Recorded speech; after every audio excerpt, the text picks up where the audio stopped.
we rarely get the reaction of people after Jesus does or performs a miracle or says a sermon. We rarely get the reaction of the people, but we do get one in this gospel today. It says that after Jesus finished these sayings, so after he gave a sermon, it says that the crowds were greatly astonished at his teaching, for he taught them as one who had authority. And what is this authority that the people were seeing in Jesus? Because Jesus will not allow himself to be misrepresented by his actions. He won't. And we're going to see what he does later on in this gospel, but what is the sort of knee-jerk reaction that the people might have in regards to his authority? Because they had a different understanding with what authority is. This was during the Roman Empire, and authority was looked at something much different. It was more of a dictatorship. Because for a Roman emperor during that century, he was seen almost as a god on earth. People would burn incense to him. They would call him the High Pontiff, Pontifex Maximus. He would be someone that people would revere and be afraid of. And sometimes we probably think as authority in that way too, especially us and the background we come from, in Iraq. A lot of it had to do with dictatorship. So when we think about authority, I think a lot of us are predisposed to look at it as some sort of tyranny, as dictatorship. But this is something that Jesus is not about. Jesus' authority should not be confused with someone who's a dictator, with someone who's a tyrant. And he goes to prove as to why that is not the case. It says that right after everyone, they were astonished at his sayings, he taught as one who had authority. And then immediately after, what does Jesus do? To dispel even the idea of thinking he's a dictator. It says that when he came down from the mountain, great crowds followed him. When Jesus preaches, he follows it up always with example. After he notices, people notice his authority. After he notices that people are astonished, Jesus doesn't stay on the mountain. He walks down to the people. He wants them to understand that he is not going to be separated from them, that his authority is not some sort of dictatorship or tyranny. His authority has to do with the authority of a father. It's centralized around fatherhood and what it truly means to have authority.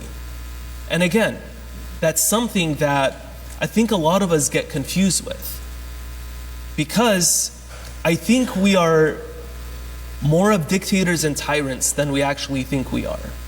And the reason why I say that is because we are people who are lovers of control. We like to control things. We like to control ourselves. We would like to control people around us. And we love to control situations. And we almost go out of our way to try to make sure everything works towards what we want, what our vision is. And this is something that obviously we see in this gospel today. It goes contrary to what authority Jesus truly wants us to have. Because like he says in the Gospel of John, sheep know the shepherd, and the shepherd, who's Jesus, he knows the sheep by name. It's a very personal relationship. It's something that has a lot of humility that it has been built on. But again, Jesus, he doesn't stop there. Look what he does. He comes down the mountain. He shows us that he wants to be with us. His authority is not something that he holds above our heads. And then he's faced with a situation. We see this very faithful man, this leper. He has leprosy, and he goes to Jesus. He says, "Lord, if you will, you can make me clean." How beautiful. He's confessing that Jesus is Lord. He's leaving it up to him. If you will, you don't have to. If you will, you can make me clean. And Jesus, the way he responds is, "I will," and then he cured him from that. But he said he stretched out his hand and touched him. Jesus here, he's defying the law of Moses, but also doing something else. He's showing this man that his authority is even above the law of Moses, but he doesn't make it about him. Then he says, go and show yourself to the priest. Jesus takes the attention off of him and allows this person to go about his life. Now, when we really look at this, Jesus is showing us that he doesn't come to us as a dictator or a tyrant. He comes to us with authority of a father who knows what is good for us, who meets us where we are. And for us to follow this example, we really need to examine our lives and look at what kind of authority we are chasing after.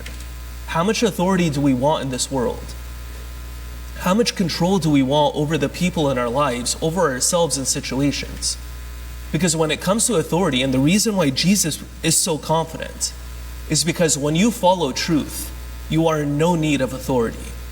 People who chase after authority, people who want to be tyrants, people who want to be dictators, are people who are insecure. Because when you have the truth on your side, it doesn't matter whether you have authority or not, whether you are in control or not.